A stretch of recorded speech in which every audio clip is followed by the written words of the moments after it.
आज मैं तिहाड़ जेल में हमारे नेशनल कन्वीनर और दिल्ली के लोकप्रिय मुख्यमंत्री श्री अरविंद केजरीवाल जी को मिलके आया हूं।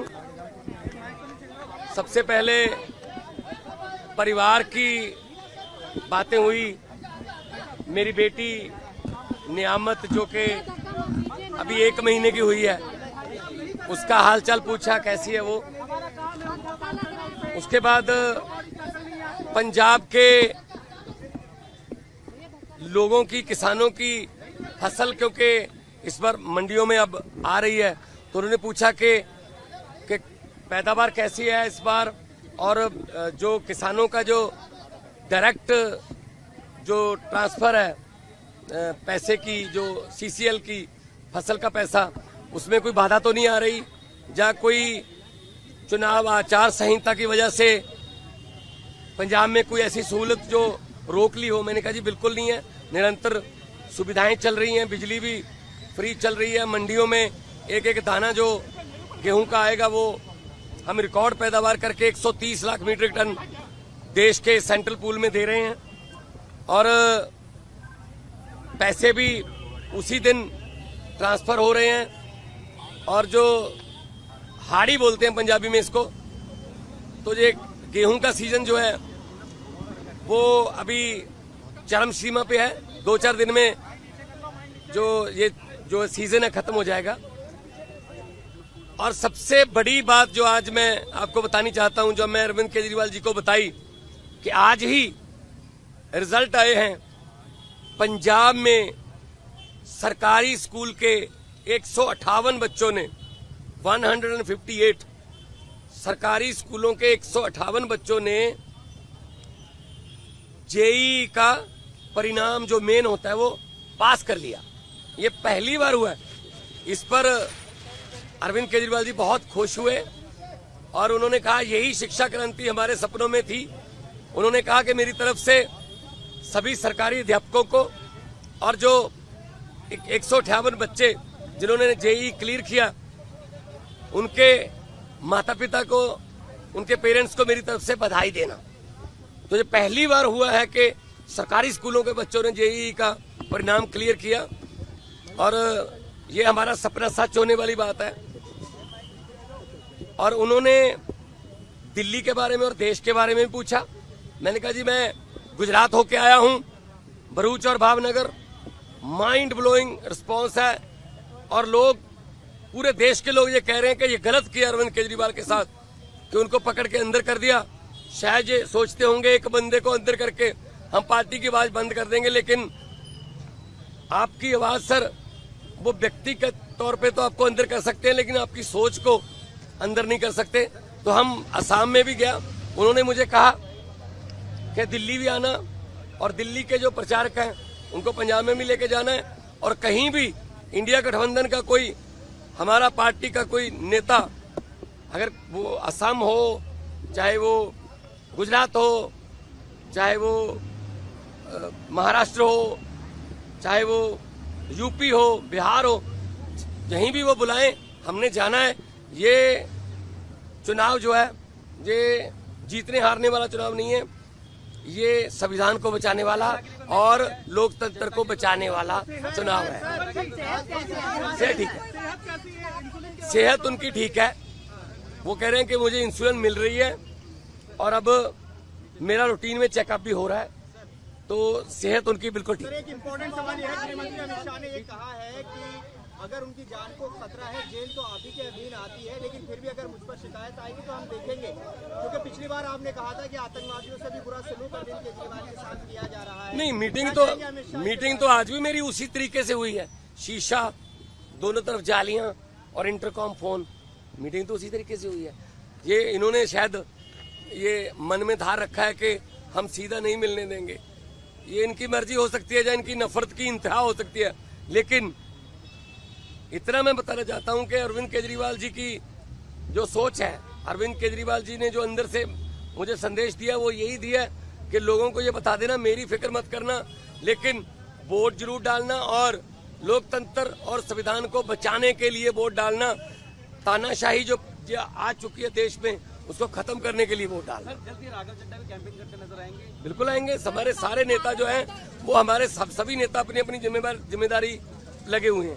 11 खेलते हैं, बाकी कोचिंग स्टाफ में होते हैं, कुछ नेट में बॉलिंग करते हैं, कुछ नेट में बैटिंग करते हैं, 4 एक्स्ट्रा प्लेयर होते हैं। तो हमारा एक संगठन है, तो जिसकी ड्यूटी जहां भी लगेगी हम वहां जाएंगे। और 4 जून को आम आदमी पार्टी भारत की एक बहुत बड़ी शक्तिशाली राजनीतिक शक्ति। कांग्रेस कैसी थी? बोलती बहुत बेकार। अच्छी थी, अच्छी थी, अच्छी थी, बढ़िया। धी बेटी कोई कहीं रात में घूम आओ, किसी को कोई टच नहीं करता था।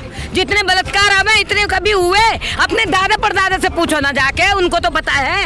अच्छा। हाँ कहते कांग्रेस ने देश में कुछ नहीं किया, खाली गड्ढा खोदा। हाँ, गड्ढा खोदा तो गिर गया ना मोदी उसमें, जब ही तो मोदी मक्खन खा गया। अच्छा। हाँ, गड्ढे में गिर के। कांग्रेस के दिया हुआ लोग पब्लिक खा रहा है। साक्षरता मिशन कांग्रेस के दिया, आंगनबाड़ी कांग्रेस का दिया हुआ, ठीक है, जो हमारे देश में कोई अनपढ़ न रहे इसलिए चलाई। हाँ, मनरेगा उसकी दिया हुआ है। ये लोग आए मनरेगा भी बंद कर दिए हैं। वो कह रहे कांग्रेस ने तो कुछ किया ही नहीं। अरे पैसा नहीं, जो पब्लिक अंधा है, कान से बह रहा है, तो उसका क्या कर सकते? वो कह रहे मोदी जब यहाँ अरबों आदमी यहाँ आके काम करके खा रहे हैं। ये 1976 में इसका आविष्कार हुआ है। अच्छा, इधर इधर मैं ठोक के जांग ठोक के बोल रहा हूँ। कांग्रेस ने किया है देश के लिए कुछ? हाँ, पूरा किया है। क्या है? हाँ, देश को आजादी दिलाया। फिर जमींदारों से, मालिकों से, अच्छा, जो जमींदार होते हैं, जो गरीब लोगों के, मजदूरों के, कमजोर के, पिछड़ी शोषण करते थे, जो शोषण करते, उसको आजादी दिलाया। कैसे? जमींदारी खत्म करके। तब लोग ये बाहर कमाने लगे, नहीं तो वो लोग कहीं जाने ही नहीं देते थे, बांध के रखते। हमारे में कर बंधुआ मजदूर। बंधुआ मजदूर।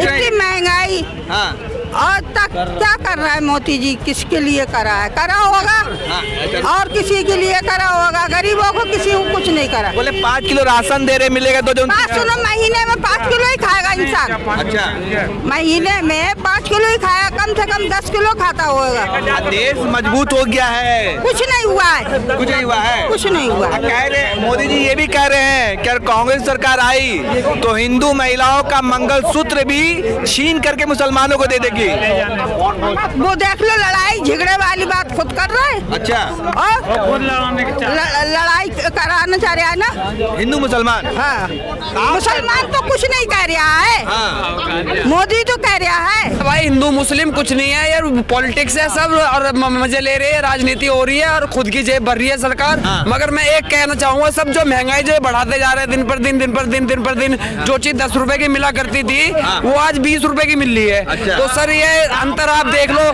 10 साल के अकॉर्डिंग में ये हो गया स्थिति। हिंदू बहनों का मंगलसूत्र जो है मुसलमानों को दे देंगे। कुछ नहीं है सर, हमारे देश में पैदा हुए थे जब भी थे मुसलमान और आज भी है मुसलमान। तो हिंदू मुस्लिम के आज आप सोचोगे कि हिंदू मुस्लिम को अलग करके खाली भगवा देश कर दे, तो वो कभी बाप जिंदगी में नहीं हो सकता, कभी नहीं हो सकता सर। ये हमारा मुल्क है और यहाँ हिंदू का भी हक है, क्रिश्चियन का भी हक है और सिख का भी हक है। जिसके घर में 1500 रुपए आ रहे हो, 4 बालक है, क्या हो रहा कमाई में? क्या हो रहा है? ना तो गरीब के बच्चे पढ़ पाते हैं सही से, ना खा पाते हैं। अच्छा, तो वो कह रहे अच्छे दिन आ गए, मोदी चाहिए। हाँ, तो वो मोदी के जमते हैं। राशन फ्री में दे रहा है वो, राशन फ्री में दे रहा है। अच्छे दिन कहाँ से आगे? इतनी महंगाई हो रही है, बताओ कहाँ से अच्छे दिन है? गरीबी रहेगा ही नहीं देश के अंदर। गरीब खत्म हो जाएगा, देश के अंदर रहेगा ही नहीं। मर जाएगा और क्या करेगा? भूखा ही मरेगा और क्या करेगा? जब कमाई नहीं धमाई नहीं तो और क्या करेगा गरीब? बोले गरीबों के अच्छे दिन आ गए, 5 किलो राशन मिलेगा। 5 किलो राशन से पेट भर जाएगा। तेल कौन देगा? मिर्च कौन देगा? नहीं तो बताओ। अच्छा, ये बताइए, केवन कोई खा लेगा ना? मोदी जी चावल नहीं खाए, तेल कौन देगा? 5 रुपए किलो आटा था, 10 रुपए 100 रुपए भी मिल जाते थे, परिवार का राशन भर जाता था। अब क्या है? अब तो 500 का नोट भी 100 की औकात नहीं है। तो मोदी जी बोले 5 किलो राशन देंगे, 29 तक, 5 साल तक देंगे। एक बात बताओ, एक महीना एक बंदा 5 ही किलो आटा खाता है क्या? वो कह रहे गरीबी दूर हो गया है। गरीबी दूर नहीं होगी, गरीब दूर हो गए हैं। कितने नोटों की लाइन में लग के मरे, कितने मरे, कोरोना में भगदड़ मचा है, कितने मरे। गरीब दूर हो रहे हैं, गरीबी दूर नहीं हो रही है। तो मोदी जी कह रहे अच्छे दिन आ गए हैं। उसके अच्छे दिन आ रहे हैं ना, वो चाय बेचने से उसमें बैठ गए राजगद्दी पे, उसी के दिन अच्छे आए हैं। के लिए हाँ, ये दुनिया में सिलेंडर मिल रहा है। देखो बेरोजगारी बहुत है, ठीक है, बेरोजगारी बहुत है।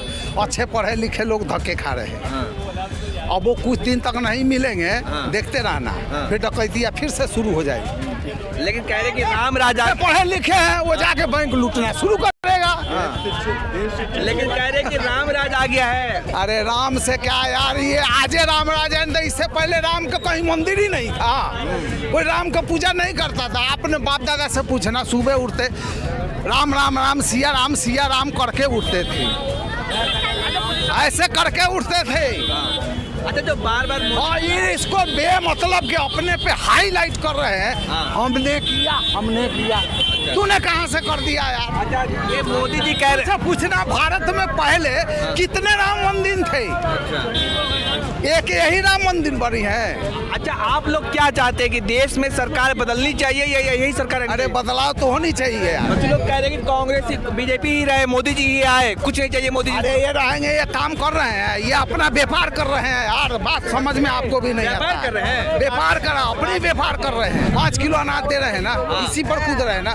5 किलो अनाज जो है, ये इतना लंबी वाला चावल है, वो क्यों नहीं देते हैं? अच्छा, जो अमीर खाते हैं वो चावल दे के दिखाएं, मोटे दाने के गेहूं दे के दिखाएं। सड़ा गाला जो ये सुप्रीम कोर्ट आदेश दिया, कहीं बाढ़ नहीं आया, कहीं सूखा नहीं पड़ा, 10 साल से स्टॉक पुराना हो चुका है, इसको बांट दिया जाए गरीबों में। मोदी अपने पे ले लिया, हमने बंटवारा है। कर्नाटका में इनकी ताईदी पार्टी का एक उम्मीदवार है, उसका नाम शायद क्या है, प्रज्वल रेवन्ना कुछ नाम है उसका,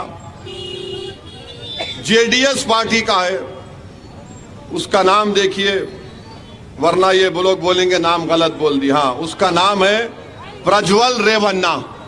अब ये प्रज्वल रेवन्ना ने क्या किया मैं आपको बताता हूं। प्रज्वल रेवन्ना ने उन्होंने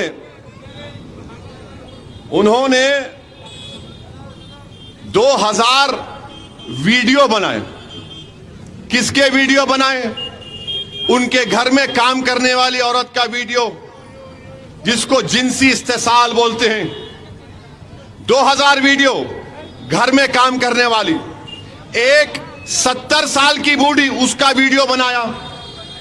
उसमें पुलिस में कोई ऑफिसर है, उसका वीडियो, कोई टीवी के एंकर है, उनका वीडियो, कोई गवर्नमेंट के ट्रांसफर के लिए आए, आप उनका वीडियो बना लिए। 2000 वीडियो उसके, ये उम्मीदवार, इसने अपने वीडियो बनाए। यानी औरतों से इस तरह से उसने उनकी जिंदगी बर्बाद कर दी ने। अब आप बताइए, उस शख्स के लिए नरेंद्र मोदी जाके वोट मांगे। नरेंद्र मोदी उस शख्स के लिए जाके वोट मांगा है, और हमको बोल रहा है कि मंगलसूत्र निकाल के हम हिंदू बहनों से मुसलमानों को दिया जाएगा। नरेंद्र मोदी, आप भूल गए कि जिस शख्स के लिए आपने वोट पूछ रहे हैं, उसने 2000 ऐसे गंदे वीडियो बनाए। 2000 वीडियो बनाए उसने। गरीब बेचारी औरत परेशान है, मजलूम है, तकलीफ में है, तो इस जालिम ने उनका इस्तेसाल किया, और मोदी उसकी ताईद में वोट मांगने गए थे। और हद तरफे तमाशा यह है कि वो जब वीडियो निकले, रातों रात जर्मनी भाग गया, रातों रात जर्मनी भाग गया। अब नरेंद्र मोदी बोल रहे नारी शक्ति, नारी शक्ति। नरेंद्र मोदी बोल रहे मैं मुस्लिम खवातीन का भाई हूं, मैं नक्कोरे बाबा तू तेरे जैसा भाई नहीं चाहिए हमारे को। आप जिस पार्टी के उम्मीदवार की ताईद में गए। अच्छा, हैरत की बात यह है कि नरेंद्र मोदी को मालूम था कि ये ऐसी हरकत करता है, गंदी हरकत, इसके वीडियोस हैं, उसके बावजूद भी नरेंद्र मोदी ने जाकर उसके लिए वोट मांगा। आप समझ रहे मेरी बात को? आप समझ रहे? देश का वजीर आजम है, एक गंदे आदमी के लिए यह सवाल हिंदू मुस्लिम का नहीं है, वो बेटी हिंदू की भी है, मुसलमान की भी कमजोर है भाई। आप उसका इस्तेसाल कर रहे हैं और मोदी बोल रहे हैं उसके लिए वोट मांग रहे हैं। देश के वजीर आजम, आपके पास इंटेलिजेंस है, आपके पास रॉ है, आपके पास हर चीज है, आपको सब मालूम था कि यह शख्स जलील है, गंदा है, इंसान कहलाने के लायक नहीं है, तब भी आप जाकर उसके लिए वोट मांगे। ये वजीर आजम क्या कर रहे हैं बताइए आप? और बोलते नारी शक्ति, नारी शक्ति। अरे काहे की नारी शक्ति? नरेंद्र मोदी बड़ी बड़ी बातें करते हैं, मैंने अपनी महिलाओं के लिए रिजर्वेशन दे दिया। अरे काय का रिजर्वेशन दिए जब आप ऐसे शख्स के लिए वोट मांग रहे हैं जिसने 2000 वीडियो बनाए औरतों से इस्तेसाल के, एक्सप्लॉयटेशन के। बताओ बीजेपी वालों, बताओ बीजेपी वालों, आप क्या करेंगे इस बारे में? आप क्या करेंगे इस बारे में? अरे चुल्लू भर पानी में आप लोगों को डूब मरना चाहिए। आप कल बोल रहे हैं ने हम उसको सस्पेंड कर दिए। सस्पेंड करने का मतलब यह नहीं है। क्या मोदी वजीर आजम रहते हुए उसके लिए वोट कैसे मांगा? इससे बात साबित हो गई कि नरेंद्र मोदी की हुकूमत और पार्टी हमेशा ऐसे लोगों की तायीद करती है, ऐसे गंदे किस्म के लोगों की तायीद करती आ रही है। इनका अलाइज है, इनकी तायीदी पार्टी का उम्मीदवार है। अब कल वो फैसला करेंगे।